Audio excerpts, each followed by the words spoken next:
Jai Saparikar Shri Guru Gaura Chandraju Ki Jai. Jai Shri Giriraj Govardhanju Ki Jai. Jayam Vishnupad Paramhansa Pari Brajakacharya Astaterasita Shri Shivan Srila Bhakti Sundar Govind Dev Goswami Maharaj Ki Jai.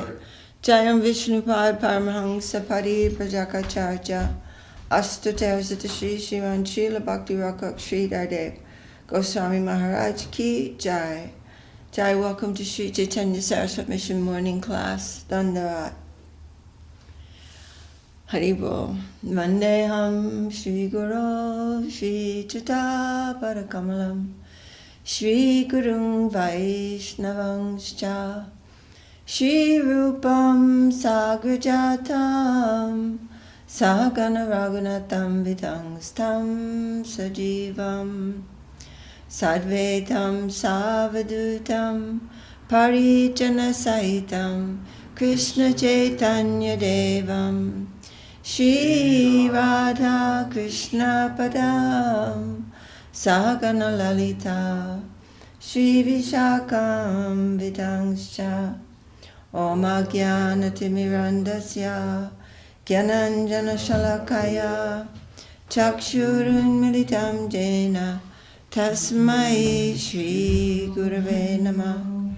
Shri Chaitanya Manobishtam Stapitam Jena Bhutale Swayam Rupa Kadamayam Tadati Svapadantikam. Jai.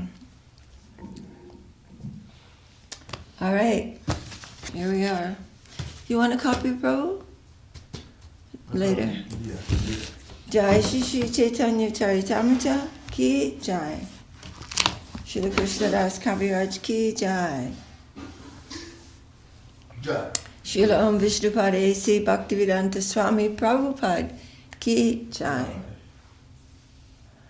All right, we're reading chapter number 7, Lord Chaitanya and 5 features. Text number 62. And now Krishnadas Kaviraj has brought us to the meeting between Mahaprabhu and Prakashananda Saraswati Thakur at the home of the Brahmin.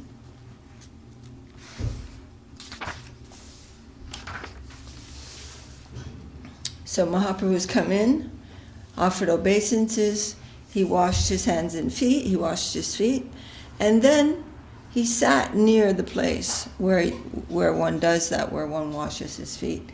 And then he displayed a great effulgence, which caused all of the Mayavadi sannyasis to stand up.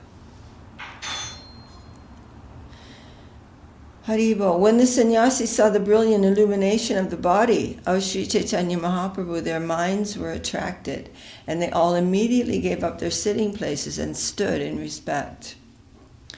Prakashananda name sarva sannyasi pradana prabhuke kahila kichukariya samana. The leader of all the Mayavadi sannyasis present was named Prakashananda Saraswati. And after standing up, he addressed Lord Chaitanya Mahaprabhu as follows, with great respect. Purport: As Lord Chaitanya Mahaprabhu showed respect to all the Mayavadi sannyasis, similarly the leader of the Mayavadi sannyasis, Prakashananda, also showed his respects to the Lord. Iha aisa, sunaha shripada, apavitra stane vaisha kiba asvadana. Please come here. Please come here, Your Holiness. Why do you sit in that unclean place? What has caused your lamentation? So he's saying, you must be feeling depressed. Otherwise, why would you be sitting in this place where everybody washes their feet? Here's the distinction between Lord Chaitanya Mahaprabhu and Prakashananda Saraswati. In the material world, everyone wants to introduce himself as very important and great. But Lord Chaitanya Mahaprabhu introduced himself very humbly and meekly. The Mayavadis were sitting in an exalted position, and Lord Chaitanya sat in a place that was not even clean. Therefore, the Mayavadi sannyasis thought that he must be aggrieved for some reason. Aggrieved? What is it? Something has made him very sad. He's depressed. Why would he sit there? And Prakashananda Saraswati inquired about the cause for his lamentation.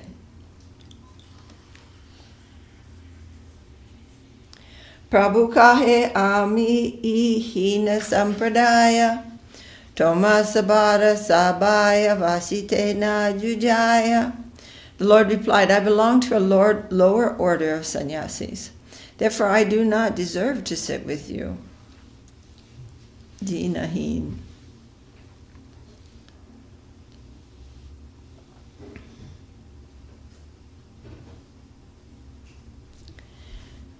Haribo. So the Mayavadis, even though they want to destroy the ego through Gyan, Maya is very tricky, and she makes them very proud of that. That's the essence of ego. Distinction. Wanting to distinguish oneself. To rise above everyone else. So even though they're trying to come out of that mundane, illusory environment by their great knowledge, their gyan, their analysis, their capacity for analysis, they become very proud. I'm proud of having no ego. It's not easy to overcome Maya. Not easy at all. She's got lots of tricks up her sleeve. And that's the Lord's will. Apane prakashananda hate te tariya vasaila shaba majje samana kariya.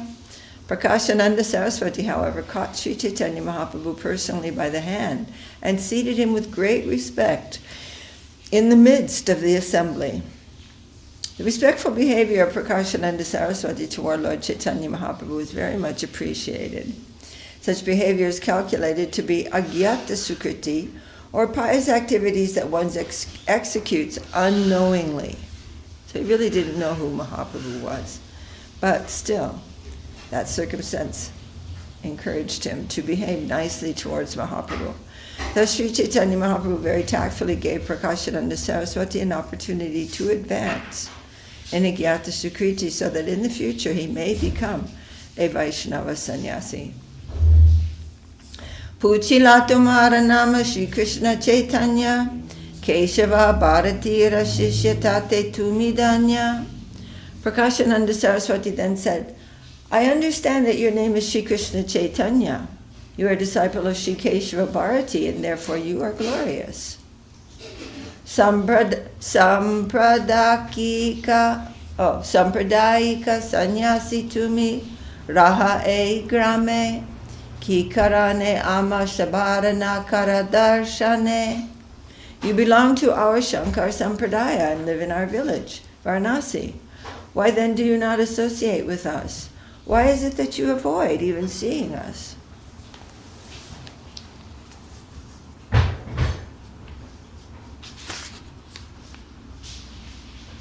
Okay, so Srila Prabhupada is explaining a Vaishnava sannyasi, or a Vaishnava in the second stage of advancement in spiritual knowledge, can understand clearly four principles, namely the Supreme Personality of Godhead, the devotees, the innocent, and the jealous, and he behaves differently with each. And because the Mayavadis are generally envious of the personality of Godhead, they don't even want to talk about that, that there is one. Then he just avoided them. But this, in the case of practitioners, we avoid envious persons because they're bad association. Mahaprabhu avoided them because he couldn't be bothered with them. But now, by his own arrangement, this situation has come where he's speaking with them. Sannyasi haiya kara nartana gayana babuka shabashangalanya kara sankirtana. You are a sannyasi, why then do you indulge in chanting and dancing, engaging in your sankirtan movement in the company of fanatics? So Prakashananda is taking a little bit of a teacher role, and he's saying, why are you doing this? It's not good for you. This is the challenge by Prakashananda Saraswati to Sri Chaitanya Mahaprabhu. Srila Bhaktisiddhanta Saraswati Thakur writes in his Anubhasya that Sri Chaitanya Mahaprabhu is the object of Vedanta philosophical research, has very kindly determined who is an appropriate candidate for the study of Vedanta philosophy. The first qualification for such a candidate is expressed by Sri Chaitanya Mahaprabhu in his Shikshastakam. Tunadapi sunichena tarori vasahishnuna amanina manadena kirtaniya sadahari. This statement indicates that one can hear or speak about Vedanta philosophy through the disciplic succession. But one must be humble and meek, more tolerant than a tree and more humble than grass. One should not claim respect for himself, but should be prepared to give all respect to others. One must have these qualifications to be eligible to understand Vedic knowledge. Vedanta patana dhyana sanyashira dharma tahachari karakena bhavukera karma. Meditation and the study of Vedanta are the sole duties of a sannyasi. Why do you abandon these to dance with fanatics? So according to their philosophy, you just study all day and meditate. So he's like, you're a sannyasi. Because in those days, you have to remember that most of the sannyasis were Mayavadis. So he's saying, you're a sannyasi, what are you doing? Prabhave dekiye toma shakshad narayan hunachara karakena ite ki karana. You look as brilliant as if you were Narayan himself. Will you kindly explain the reason that you have adopted the behavior of lower class people? They go out dancing in the street, having fun. He's saying, why are you acting like those people? And one might be surprised to note that Prakashananda has mentioned the word Narayan. But they just think Narayan is a very astonishing manifestation of illusion. Like a demigod.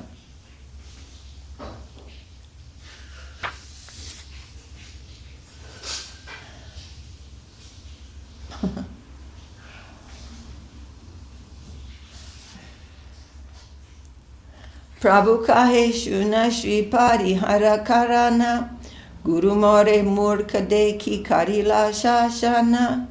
Sri Chaitanya Mahaprabhu replied to Prakashananda Saraswati, my dear sir, kindly hear the reason. My spiritual master considered me a fool and therefore he chastised me. This is Mahaprabhu's explanation. Murka tumi tomara nahika vedanta adhikara Krishna mantra japa shada e mantra shara. You are a fool, he said. You're not qualified to study Vedanta philosophy, and therefore you must always chant the holy name of Krishna. This is the essence of all the mantras or Vedic hymns.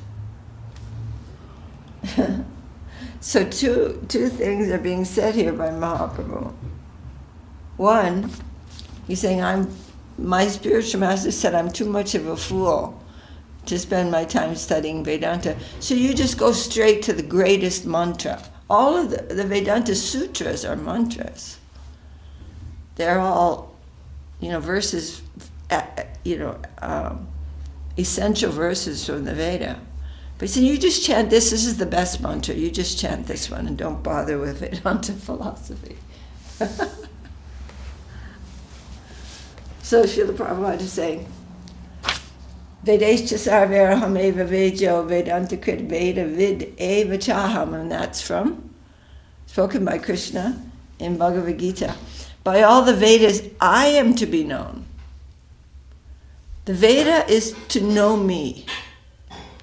I am the compiler of the Vedanta, and I am the knower of the Veda.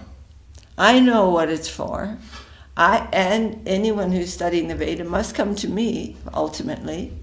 And I'm the one who's giving Veda. So if you find me, then you know all the Veda. Krishna mantra haite habe samsara mochana. Krishna nama hate pabe Krishnera charana. Simply by chanting the holy name of Krishna, one can obtain freedom from material existence. Indeed, simply by chanting the Hare Krishna mantra, one will be able to see the lotus feet of the Lord. So Srila Mahaprabhu here is continuing to quote his guru.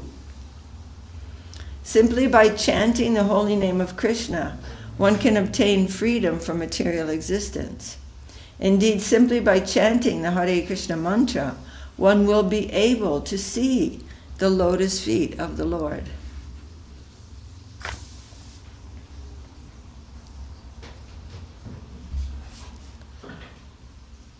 So there are two more quotes from the Srimad Bhagavatam given in the last purport. I'll read those. Aho bata swapachoto gariyan yaj jivagre vartate namatubhyam te pustapaste juhuvu shashnurarya brahmanuchurnama gunanti jete. A person born in the family of dog-eaters, if he takes to the chanting of the holy name of Krishna, it is to be understood that in his previous life he must have executed all kinds of austerities and penances and performed all the Vedic yagyas. Simply, if he's born in the lowest place, but he takes to the chanting, some karma was already had to be paid, but it shows his very good fortune because he's chanting the holy name of the Lord. Rigveda taya jurveda samaveda pyatarvana aditastena yenoktam haririthyaksharadra tvayam.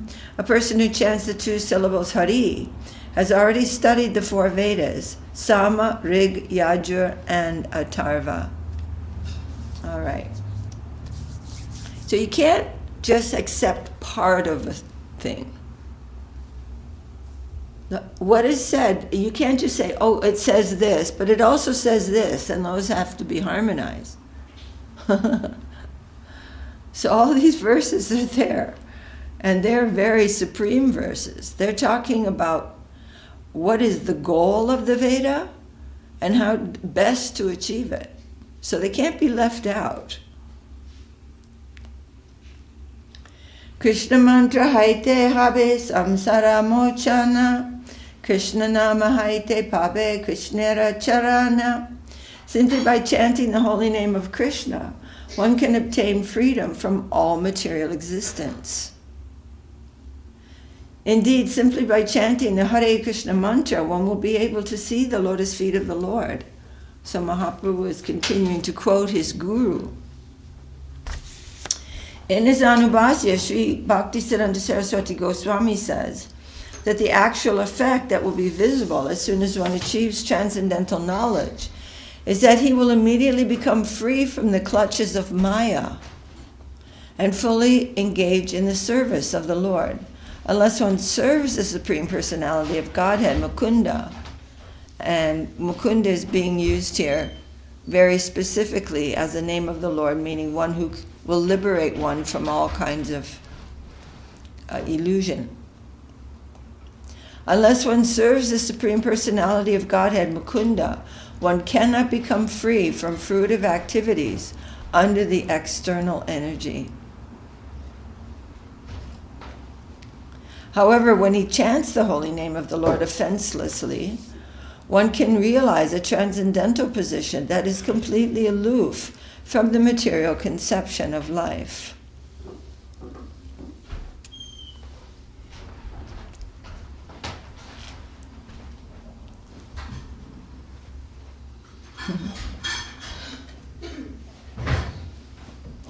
So there's many, many things in this purport, actually.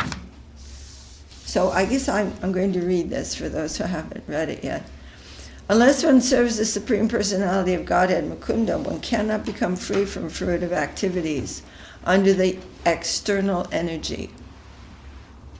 Now this is something very important to note.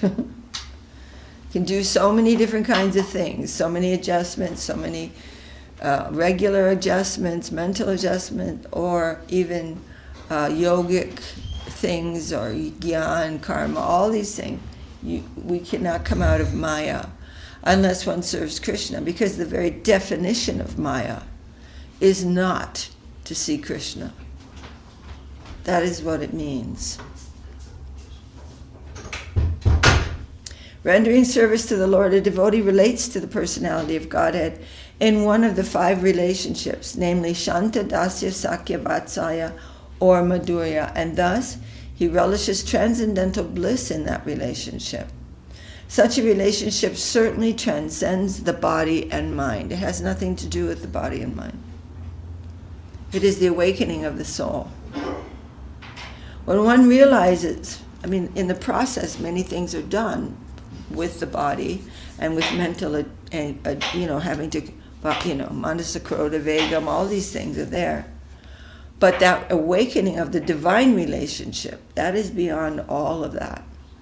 When one realizes that the holy name of the Lord is identical with the Supreme Person, he becomes completely eligible to chant the holy name of the Lord. Such an ecstatic chanter and dancer must be considered to have a direct relationship with the Lord.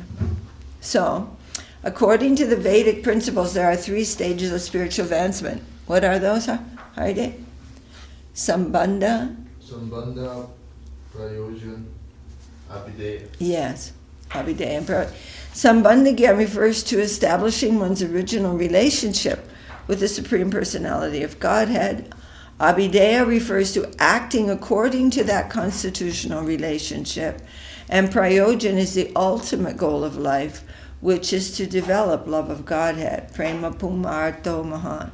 If one adheres to the regulated principles under the order of the spiritual master, he very easily achieves the ultimate goal of his life.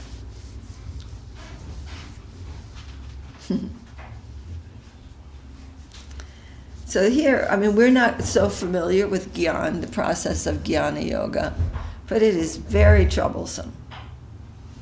Just studying and getting the mind all, the gears all involved with the Vedic mantras of the Vedanta and meditation. It's as dry as dirt. But if one adheres to the regulated principles under the order of the spiritual master, he very easily achieves the ultimate goal of life. A person who is addicted to the chanting of the Hare Krishna mantra very easily gets the opportunity to serve the Supreme Personality of Godhead directly. There's no need for such a person to understand the grammatical jugglery in which the Mayavadi sannyasis generally indulge. Sri Shankaracharya also stressed this point. Nahi rakshati tukrin karane. Oh, nahi. Nahi rakshati tukrin karane. This was it's a famous verse spoken by Shankaracharya as he was about to leave the world, and his disciples are all around him. And he says, Bhaja Govindam, Bhaja Govindam, Bhaja Govindam, Mudamate. He said, you fools. Muda means ass, means donkey. So he's saying, just worship Govinda, worship Govinda, worship Govinda, you fools. Praptayasya itikala marine, nehi ratsane dukin karine, nahi rat. Sakti, rakshati, dukrin karine. Simply by juggling grammatical suffixes and prefixes in grammar, one cannot save himself from the clutches of death. The grammatical word jugglers cannot bewilder a devotee who engages in chanting the Hare Krishna Mahamantra. Simply addressing the energy of the Supreme Lord as Hare and the Lord himself as Krishna very soon situates the Lord within the heart of the devotee. By thus addressing Radha and Krishna, one directly engages in his lordship's service. So in that prayer by Bhaktivinoda Thakur, O He Harinama, and he's saying, Oh, Golokera Mahotsav. He's talking to the holy name of the Lord and saying, you are the festival of Goloka. So now we're chanting, but we're not feeling a festival. Because our chanting is mixed with, so many habitual offensive misconceptions. And we're just not surrendered. And so we're not feeling that. But within the holy name of Krishna, the Hare Krishna Maha Mantra is Goloka itself. So when Mahaprabhu is chanting the holy name, or when Gurudev, Guru Maharaj, when the great souls are chanting the holy name, it's very different from ours.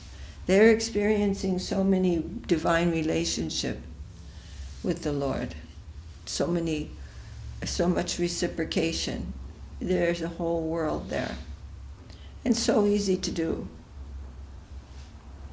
And the grammatical word jugglers cannot bewilder a devotee who engages in chanting the Hare Krishna Maha Mantra. The essence of all the revealed scriptures and all knowledge is present when one addresses the Lord and his energy by the Hare Krishna Mantra, for this transcendental vibration can completely liberate a conditioned soul and directly engage him in the service of the Lord. So Srila Saraswati Thakur is here addressing the Lord as Mukunda, which means the giver of freedom. Sri Chaitanya Mahaprabhu presented himself as a grand fool, yet he maintained that all the words he had heard from his spiritual master strictly followed the principles stated by Vyasadeva in the Srimad Bhagavatam. So he's saying, I'm a fool, but my guru is no fool.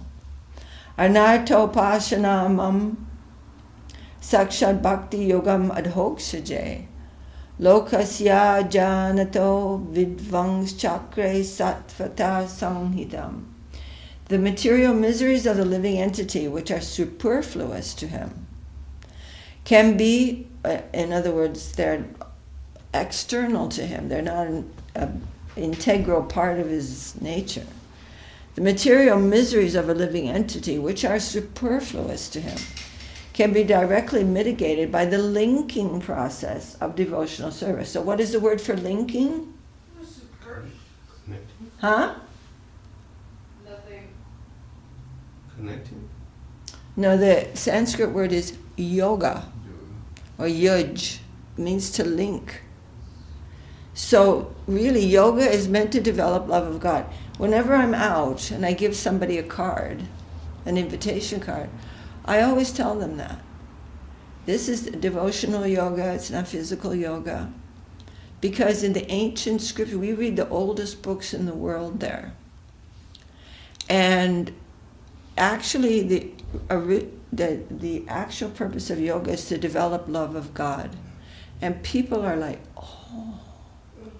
Really, everyone feels like, oh. Everyone is very, even in the hospital the other day, when I met this nurse and he was a Buddhist, and we were talking about all sorts of things, because my phone rang and it's some Gurudev singing. He said, that's an interesting ringtone, like, what is that? And we got talking, and then I told him that, and he's like, oh. It's intriguing, at the least, it's intriguing, but it's true. When truth is spoken, it has an effect. It has awakening effect that can be surprising.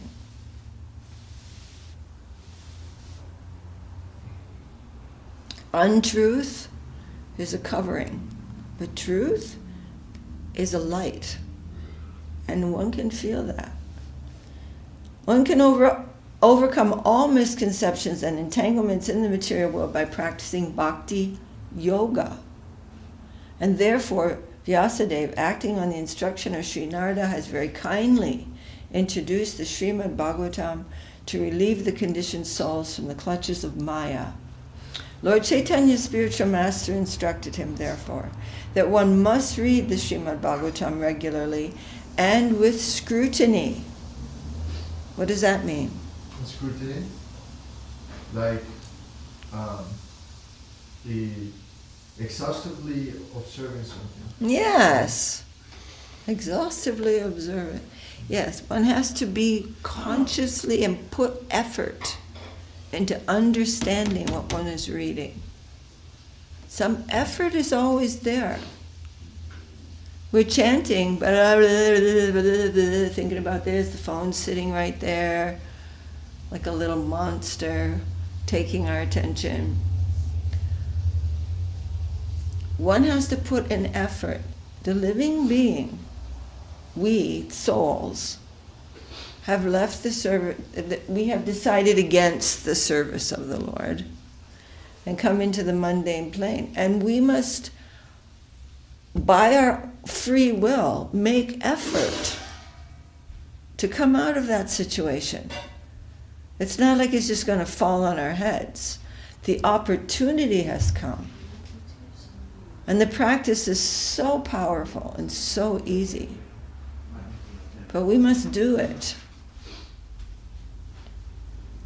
Lord Chaitanya's spiritual master instructed him, therefore, that one must read Srimad Bhagavatam regularly and with scrutiny to gradually become attached to the chanting of the Hare Krishna Maha Mantra. All right, very, very good. Oh, we went over time. Jai. Jai Sri Chaitanya Charitamrita ki Jai. Srila Krishna Das Kaviraj ki Jai. Srila Om Vishnu Padesi Bhaktivedanta Swami Prabhupada ki Jai. Haribol. This one is, you want? Yes, please. You. All right. Haribol, Shri Shri Upadesamrita ki Jai, Srila Krishna, Srila Rupa Goswami ki Jai, and Srila Bhaktivinoda Thakur, Srila Bhakti Saraswati Thakur, Srila Bhakti Rakha Sri Dev Goswami Maharaj ki Jai. And of course, Srila Gurudev ki Jai, and all of our Gurus ki Jai. We are now on page 442, and in the middle of the page,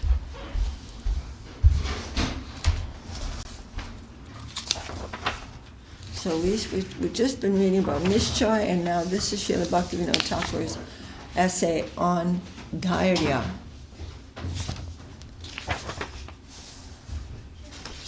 Nishchay.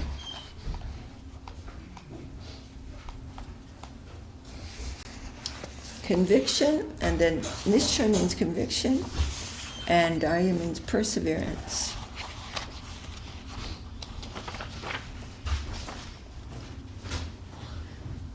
Those who are focused on the path of bhakti can easily regulate the mind. So this is right, always parallel with what we're reading in the Chaitanya Charitamrita. Those poor Mayavadi sannyasis are working so hard to regulate the mind, but they have no higher engagement. Those who are focused on the path of bhakti can easily regulate the mind. The mind does not want to exist without urges. If one can fill the mind with urges for the supra-mundane, or what is above the mundane, then thereby the mind's functioning will continue, but it will no longer be filled with urges for trifling matters. We know what trifling matters means? No, what does it mean? So here, Srila Bhaktivinoda Thakur is saying, if one can fill the mind with urges for the supra-mundane, for what is above the mundane, then thereby the mind's functioning will continue, but it will not anymore be filled with urges for trifling matters. Many think that there is no way to control the mind other than Astanga Yoga, but Patanjali Muni has accepted that Astanga Yoga regulates the mind. So Ishvara Pranidhana, dedication to the Lord, or Bhakti Yoga, sorry. But Patanjali Muni has accepted that as Astanga Yoga regulates the mind, so Ishvara, Pranidhan, or dedication to the Lord, or Bhakti Yoga, can regulate the mind. Patanjali's Ishvara Pranidhana is not pure bhakti. It is merely Kamya Bhakti, or devotion performed in order to achieve a personal desire. Kamyavat. Kamyavat. Kamyavat. So, this is something to be a little bit aware about, because we can meet all kinds of people who say they're performing bhakti yoga, but what they're actually performing is some kind of, well, kamyava, but it's like, I'm doing that in order to ultimately give up devotion and all kinds of other foolish things. They cannot understand what bhakti really is. And so we don't want to just be naive about these things. I remember when we first went to Nepal, and we were buying some incense to sell at our little shop in London. And we met, everybody's a Buddhist, or not everyone. Actually, Nepal is a Vaishnava country, but there are many, many Buddhists there. And we went in there, and they were so devotional. They wrapped they have the gong, and the gong has a little dress on, and the mallet to hit the gong also has a little dress on, and they're offering incense to the bodhisattvas, and so on like that. And they don't know I don't know what in the Nepali form of Buddhism ultimately goes to. I know it's very different in Thailand than the rigid Buddhism of nirvana. In Thailand, the Thai Buddhists don't have much of a conception of nirvana. They worship Buddha as like Christians worship Jesus. They want some things. I don't know all the details, but it's a little different. But if, I was thinking, if there is that Sunyavad ultimate understanding, which is probably there, but it's not actual devotion. It's just kind of, doing something because you're not ready to give it up yet. But ultimately it's all illusion. So this is actually sort of not at all bhakti. So, Patanjali's Ishwar Pranidhana is not pure bhakti. It is mere kamya bhakti, or devotion performed to achieve a personal desire. Bhakti, in which the primary aim is regulating the mind, can never become bhakti that is free from all other desires. Anyabhilasa shunya bhakti. You use only bhakti in order to regulate the mind for some other purpose, and it's never going to really be bhakti. Constant endeavor to please Sri Krishna, anukuyena Sri Krishnanushilanam, is the one and only objective of pure bhakti. Therefore, when pure bhakti is practiced, then satisfaction of the mind arises automatically as a secondary result. There's no need to. So when we're talking about surrender and how the Lord can purify us so quickly by surrender, but why do that? It is for Him. It is to become His. It is all for Him. So we mustn't get sidetracked that, this is not satisfying me, so I'm not going to do this anymore. Because it's for Him. And we don't want, anyone can become dissatisfied with any situation. That's our nature. But what I'm trying to say is that if we have this misunderstanding from the beginning that I'm going to become happy in this world by engaging in devotional service, then we will leave. We won't keep it up because it's a misunderstanding of what devotion is. Many mountains have to be climbed. But the Lord can take us very easily. That is for surrender. Any question about that? Just interesting observation that about American nations is very like a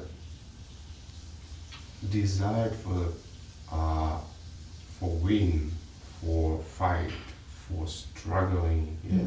Most everywhere is like that. And here a suggestion just to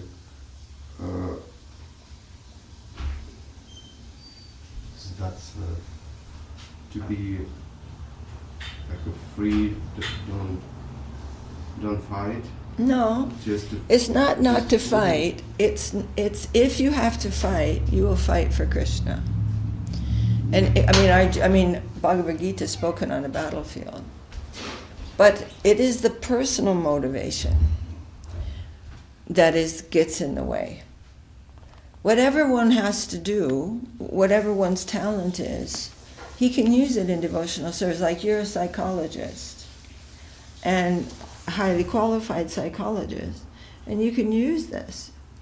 You can use everything in the service of the Lord, but the ego is what we're trying to fight.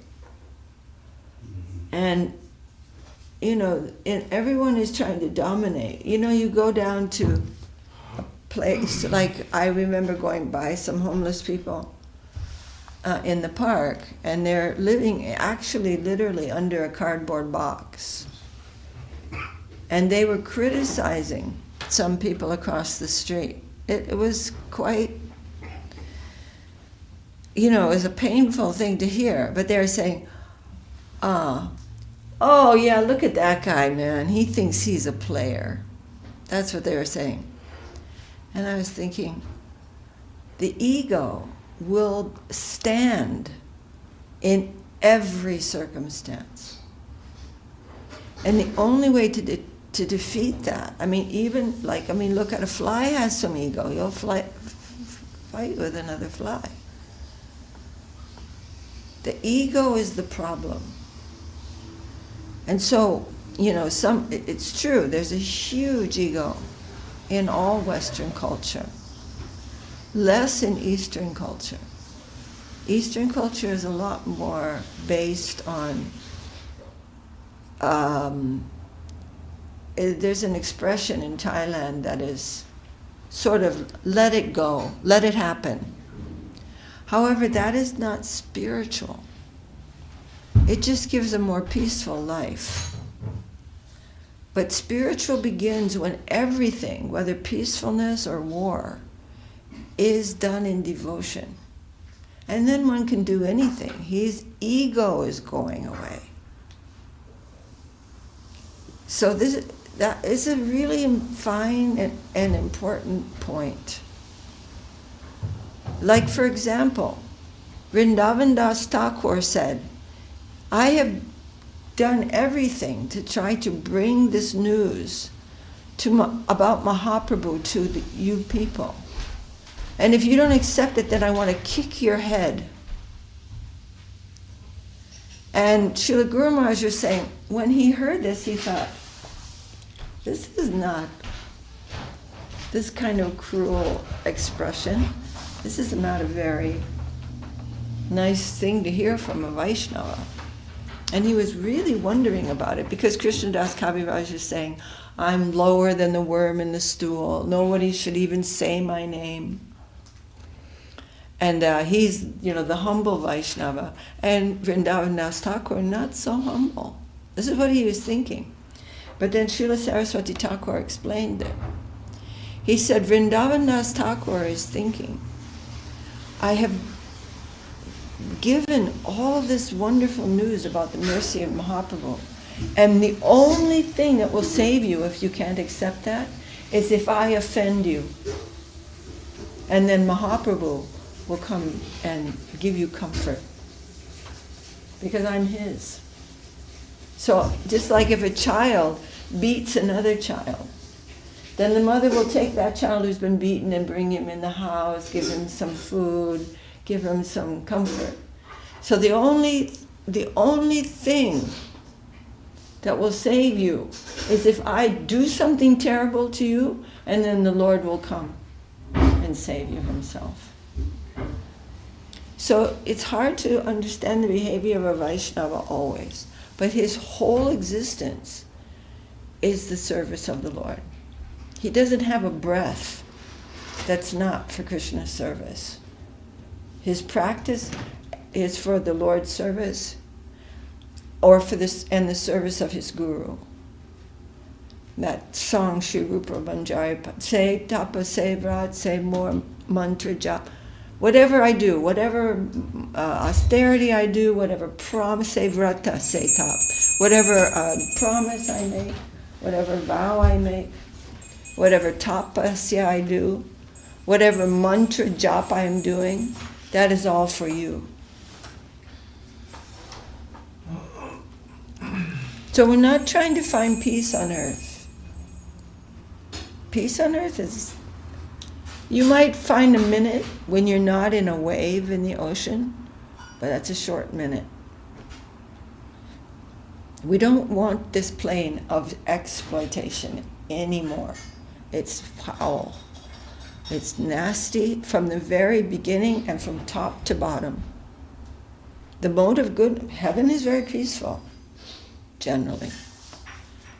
Those in the mode of goodness are promoted to the heavenly planes. It's very peaceful. They get to live in the environment of their mental position. Whatever mental position we have, we will live in that environment. But then they leave there. And again, the mode of passion will take over, and the mode of ignorance will take over. It's a very unsteady platform. But that is not the main motive, to get out of all of that. The main motive is, my Lord, I left you. Please instate me as a piece of dust at your lotus feet.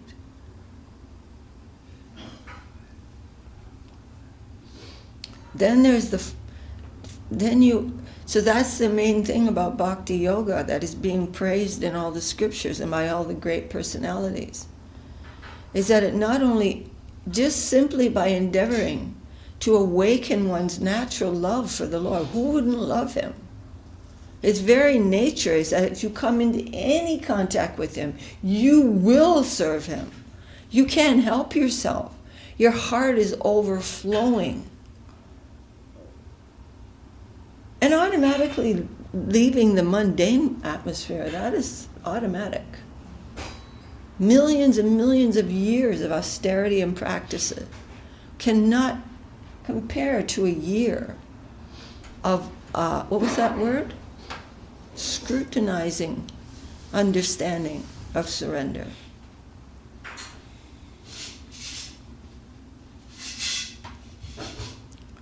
So it's very important not to mistake this practice as being something to try to establish peace on earth. There may be peace, there may not be peace. That's all up to the Lord. We must establish devotion.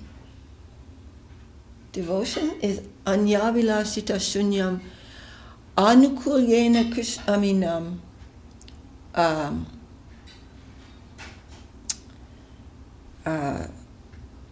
forgetting the Sanskrit, but it can't be disturbed by anything.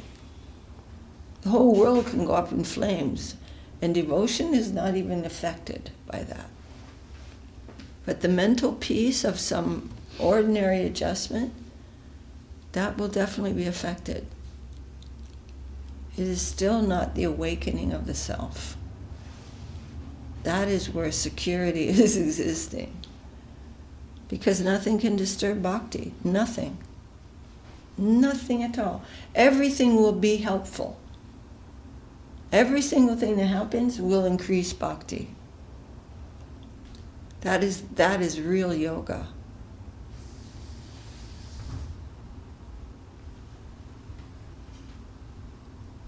I can't remember that Sanskrit. Bhakti in which the primary aim is regulating the mind can never become bhakti that is free from all other desires. Anyabhilashita shunya bhakti. Constant endeavor to please Sri Krishna, anukulyena krishnanushilanam, is the one and only objective of pure bhakti.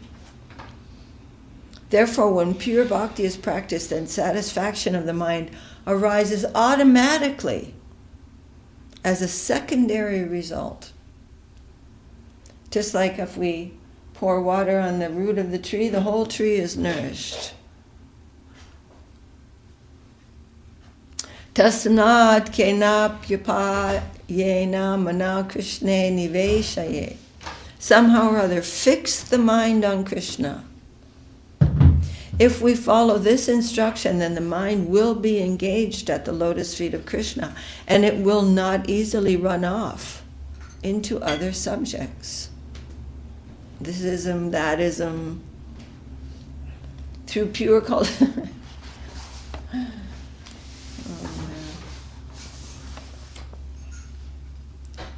Through pure cultivation of Krishna, a sadhaka's urge of the mind becomes regulated. If we properly meditate on this point, the natural distinction between yoga and bhakti can be known. Ordinary yoga, he said. For those who thirst for bhakti, restraining the urge of anger is extremely necessary. When human beings' desires are obstructed, anger arises. And when anger occurs, the effect leads gradually to ruination. Sri Chaitanya Charitamrita has said, Krishna Bhakta Nishkama Attaeva Shanta. A devotee of Krishna is desireless and therefore peaceful. Meaning no desire for his independent.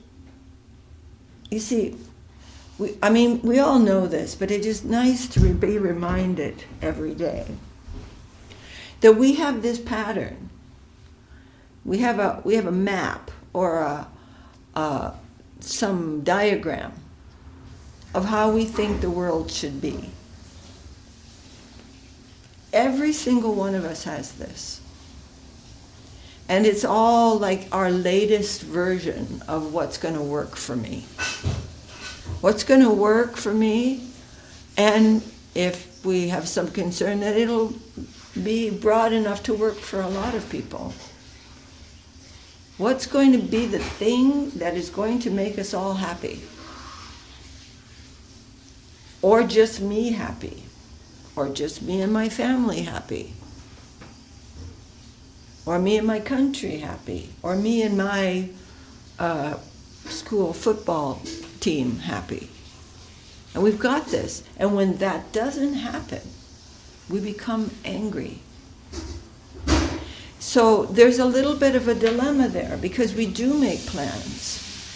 We make plans in Krishna service. And when those plans are challenged, we take that as coming from the Lord. And then we try to see, yes, my Lord, what is it that you want? How shall I adjust myself to what is your divine will? And therefore anger goes away. Because he's not motivated for some completely uncontrollable situation of mundane life. And we have no control over that. So all this rage is happening because we have our idea is for personal happiness or personal peace. Of course, we all want happiness, but we are redefining here what happiness is. It's not this little blueprint that I've made out for this lifetime, which is different from the one last time, that this is going to work. This is what's going to work, and that anyone who challenges this is a bad person.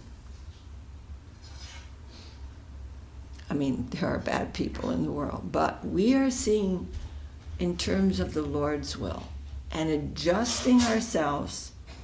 I think of it sometimes as a karmic chiropractic adjustment. How things come in the world by the Lord's grace. It's a chiropractic adjustment that we require due to our past karma. Let me be adjusted.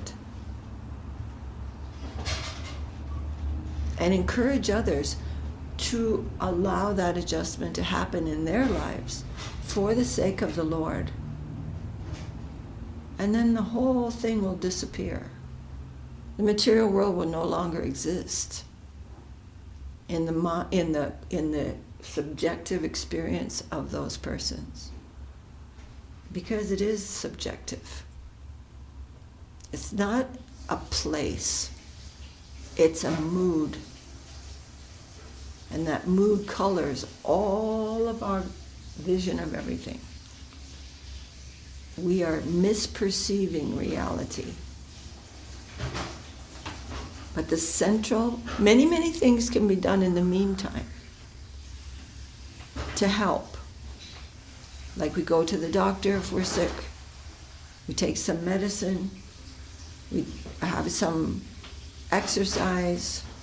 Or we are adjusting our way of dealing with things to help us out, not to go into the deep holes of depression and so on. Those things are all right. But the main thing is that we are doing these things to facilitate my progress when I'm finding myself disturbed by my karma. We can make some adjustment, but it must be for the sake of the Lord, for the sake of my progress, in devotion, in self-giving, in giving up selfish motives. We can't just keep on going on with selfish motives. It's just, now that we know something better, we have to make some effort to live an honest life. A happy, honest, non-tricky, non-exploitative life. Oh, we really ran over. I really went over. Okay. Okay, so we only read one paragraph here, but it's Srila Bhaktivinoda Thakur's writings are very, very condensed. And they it's good for us not to just and just read the whole thing, and we have to, what was the word, Heidi? Scrutinize. Have to take this and do all of our service with this mood. Krishna's in charge of our seva. And when he gives us something to do, we do it nicely and with consciousness. And any other service can come to us. Maybe right now it's this thing. This is good for me. But later on, maybe another thing. When I can do that other thing without so much, maybe motive passion. Maybe just the simple things that I've been given to do are so medicinal for me, in quelling and putting some water on the motive passion, so that when I approach another job, which may be more generally understood to be in the mode of passion, I can do it with a much more sanctified mood. So when Acharya Maharaj came to the Mat, he's a very brilliant lawyer, but he's cleaning bathrooms, happily. And then other seva came to him when his mood was more calm and cool. And then he could do many passionate things. Of course, he was very intense, but passionate things, but remembering the experience of humble service that he received when he first came to the temple. He wasn't given any particular, there's no prestige in the temple. And he did that. I mean, I'm thinking of that him as an example because he walked straight out of his very successful law firm, law business, walked into the temple, and he was given ordinary jobs to do. Because it is for the purification of the heart. And then he did many, many other things. He built things and did many things. But that initial thing, it has its purpose. Many great personalities joined with Srila Saraswati Thakur, for example. And they were doing any kind of seva and happily. And as Srila Guru Maharaj's sister, somebody asked about Guru Maharaj's mat. How is the mat doing? Because Guru Maharaj's mat was a little thatched house with a flag. It wasn't a big temple. And he's writing, the flag flies high over Sri Chaitanya Saraswat, like this beautiful verse. And they're saying, how's the mat doing? And his sister said, Lakshmi Devi is sweeping here. She's sweeping the courtyard of Srimati Radharani. Happily coming to sweep, the goddess of fortune herself is sweeping the courtyard of Radharani. So what kind of place is this, or any of these Vaishnava temples under Sri Chaitanya Mahaprabhu and our Guru Varga? This is not ordinary work. To sweep the temple of Sri Chaitanya Mahaprabhu, who is Radha and Krishna combined, if Lakshmi Devi is happy to do that, then what is there in that service? And another thing, King Prataparudra wanted so desperately to meet with Mahaprabhu. King Pratapa, the king of Orissa, very powerful king. He was no joke. He could conquer other kings. He was very powerful. But when Mahaprabhu saw the king sweeping the road to prepare for Lord Jagannath's coming out to the Rath carts, Mahaprabhu's heart was melted. So the trouble is, we have to be aware of all of these things. And of course we'll engage according to our particular talent also. But if the Lord is giving us some seva that is a little humble, we should remember that Lakshmi Devi is sweeping in the courtyard of Srimati Radharani by her own will.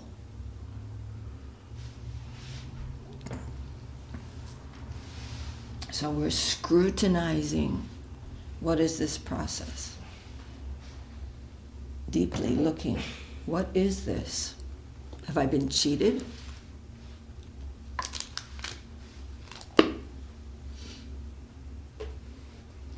The mind is cheating us. We think I want, but it's only the mind. Anyways, this is a gradual thing, but we're hearing about these things every day and very carefully hearing and changing the trajectory of our unfortunate life. After even a year or a few months or anything, we can look back at the direction my life was going in, deeply, mentally, intellectually, in terms of my urges, and see, oh my God, that was a terrible fate that I was heading for. Easily, after even a short time.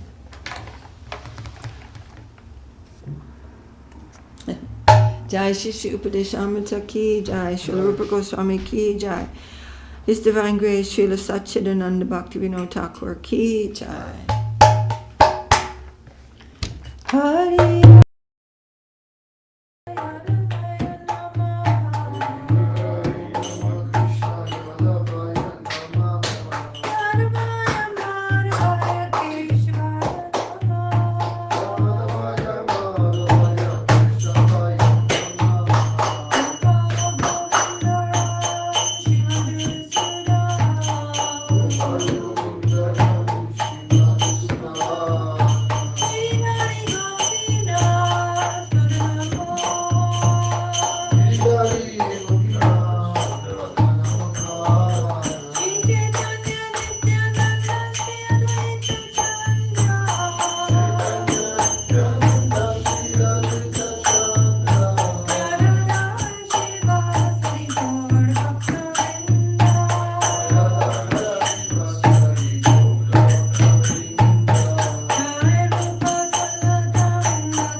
Paramahansa Parivrajaka Astateras Shri Sriman Srila Bhakti Sundar Gurudev Goswami Maharaj ki Jai. Jai Om Vishnupad Paramahansa Parivrajaka Astateras Shri Sriman Srila Bhakti Rakak Srila Deva Goswami Maharaj ki Jai. Sri Rupa Nuga Guru Varga ki Jai. Jai. Chaitanya Charitamrita Charitamrita ki Jai. Nama Acharya Srila Haridas Thakur ki Jai.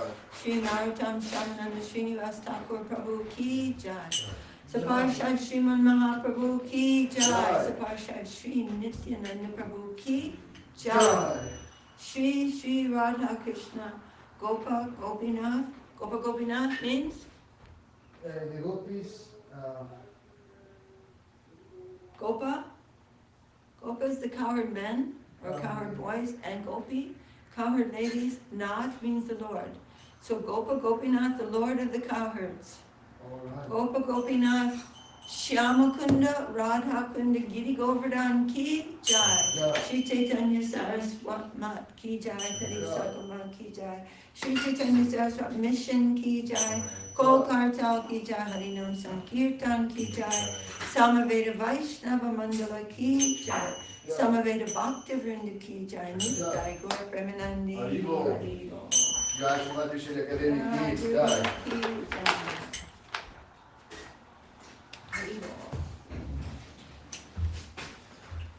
Jai Lila devotees ki Jai.